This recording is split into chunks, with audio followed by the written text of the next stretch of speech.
बिस्मिल्लाहिर्रहमानिर्रहीम। अस्सलाम वालेकुम।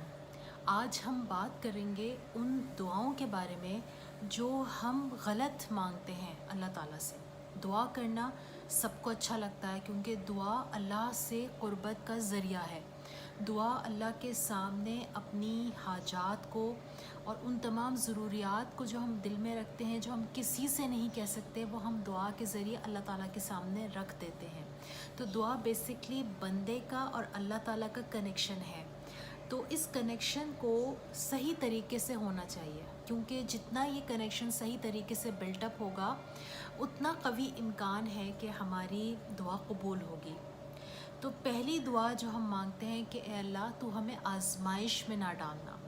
अब ये दुआ हम अपने बड़ों से, बुज़ुर्गों से बचपन से सुनते हुए आ रहे हैं कि दुआ मांगा करो कि अल्लाह ताला हमें आजमाना नहीं, जबकि ये दुआ सरासर गलत है। क्यों गलत है? क्योंकि अल्लाह ताला ने कुरान पाक में फ़रमा दिया है कि हम ज़रूर तुम्हें आजमाएंगे, खौफ से, भूख से, कुछ मालों से और जानों और फलों के नुकसान से। यानी आजमाइश तो होनी है।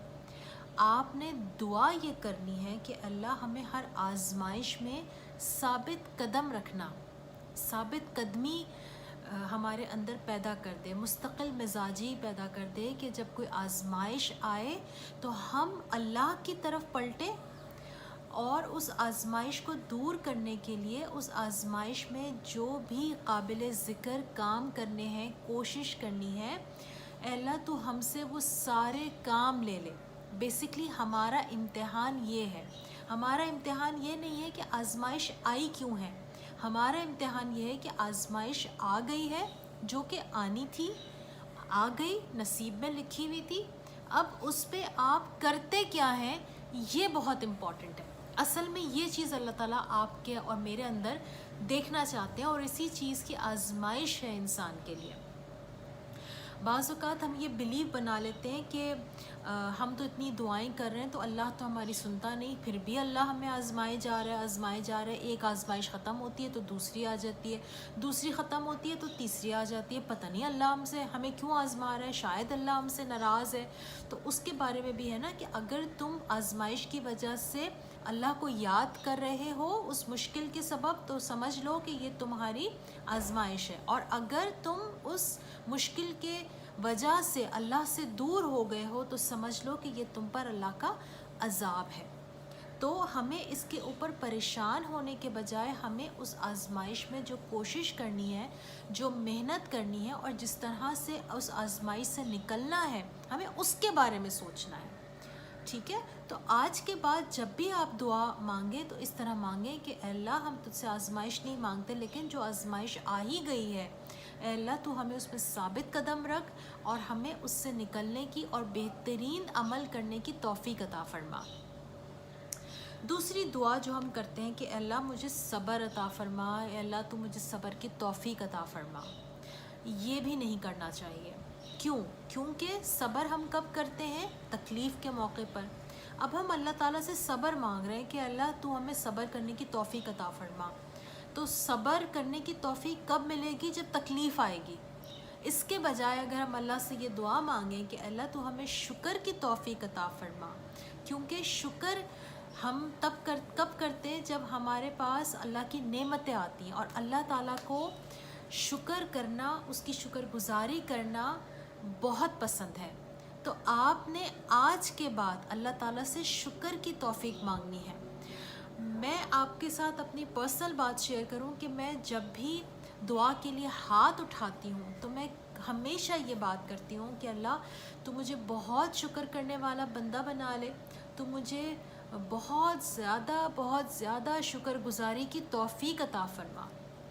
क्योंकि अल्लाह ताला ने हमें इतनी नेमतें दी हैं, इतनी बेशुमार नेमतें दी हैं कि जिसको हम गिनना चाहें तो हम गिन नहीं सकते। मैं अक्सर अपने मरीज़ों को ये मशवरा देती हूँ कि आप ग्रैटिट्यूड जर्नल बनाएं। रात को सोने से पहले अपने दिन भर की 5 नेमतें एटलीस्ट लिख लें।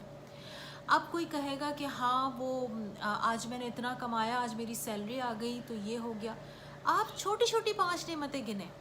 आज आप ऑफिस से घर के लिए निकले, आपको रास्ते में ट्रैफिक नहीं मिला, आप सुकून से अपने घर आ गए, آپ گھر میں داخل ہوئے، آپ کی بیوی بچے نے مسکراتے ہوئے آپ کا استقبال کیا، بچے بابا بابا کہتے ہوئے آپ سے لپٹ گئے. اب یہ اللہ کا کتنا بڑا شکر ہے. آپ کی بیوی مسکرا کے آپ کو سلام کر رہی ہے، آپ کو پانی چائے کو پوچھ رہی ہے، یہ کتنا اللہ کا شکر ہے.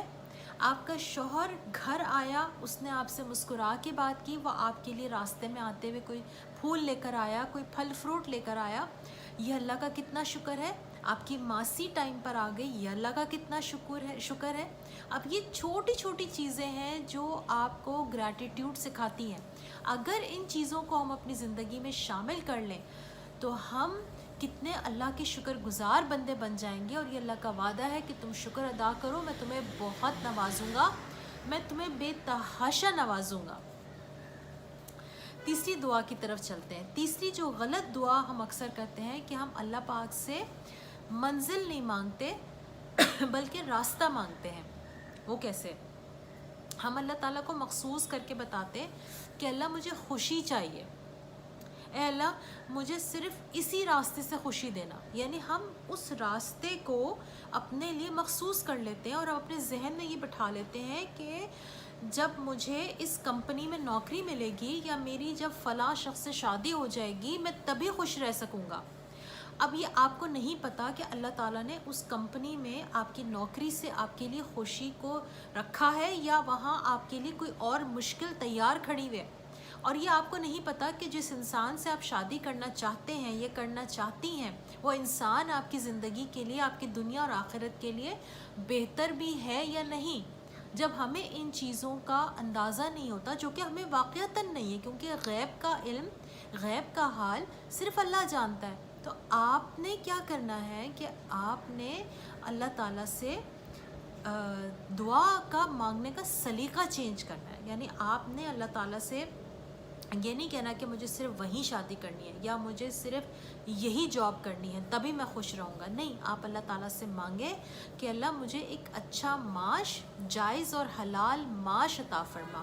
اب اللہ تعالیٰ وہ جہاں کہیں سے عطا کر دے، جہاں کہیں سے آپ کو نصیب کر دے، یہ اللہ کے ہاتھ میں ہے. اسی طرح آپ اللہ تعالیٰ سے یہ مانگ سکتے ہیں کہ اللہ تو مجھے ایسا ازدواجی ساتھی عطا فرما جس کے ساتھ میری دنیا اور آخرت دونوں سنور جائیں، یعنی میں اپنی ازدواجی زندگی میں خوش رہ سکوں. تو جب ہم اس طرح اللہ تعالیٰ سے مانگتے ہیں تو بیسکلی ہم اپنے چیز کو ہم اللہ تعالیٰ کے سپرد کر دیتے ہیں کہ اللہ تو بہتر جانتا ہے، تجھے پتہ ہے کہ میرے لیے کیا بہتر ہے. تو میں تجھ سے دعا کرتی ہوں کہ اللہ تو مجھے جائز اور حلال معاش عطا فرما. اب جہاں سے اللہ مجھے دینا چاہے گا وہ دے گا.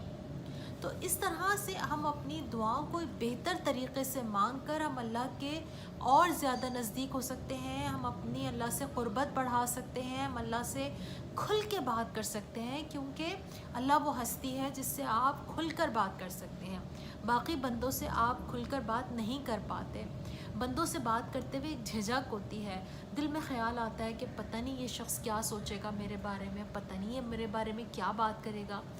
تو انسان وہاں پر تھوڑی دیر کو رک جاتا ہے، ٹھہر جاتا ہے، پھر وہ اللہ سے مانگتے ہیں اللہ تو ہی وہ ہستی ہے جس سے میں کھل کے بات کر سکتا ہوں. تو اپنے رب سے کھل کے بات کیجئے، بامعنی دعا مانگیے اور یقین کے ساتھ مانگیے، کیونکہ اللہ تعالیٰ یقین کے ساتھ مانگی جانے والی دعا کو ضرور قبول فرماتا ہے. امید کرتی ہوں کہ آپ اپنی دعاؤں کو ٹھیک کریں گے اور اللہ تعالیٰ سے دل سے تڑپ کے ساتھ رقت طاری کر کے، رونا نہ بھی آئے تو چہرے پہ رونے جیسی صورت بنا کے آپ اللہ سے مانگیں گے تو انشاءاللہ اللہ پاک آپ کی دعاؤں کو ضرور سنیں گے.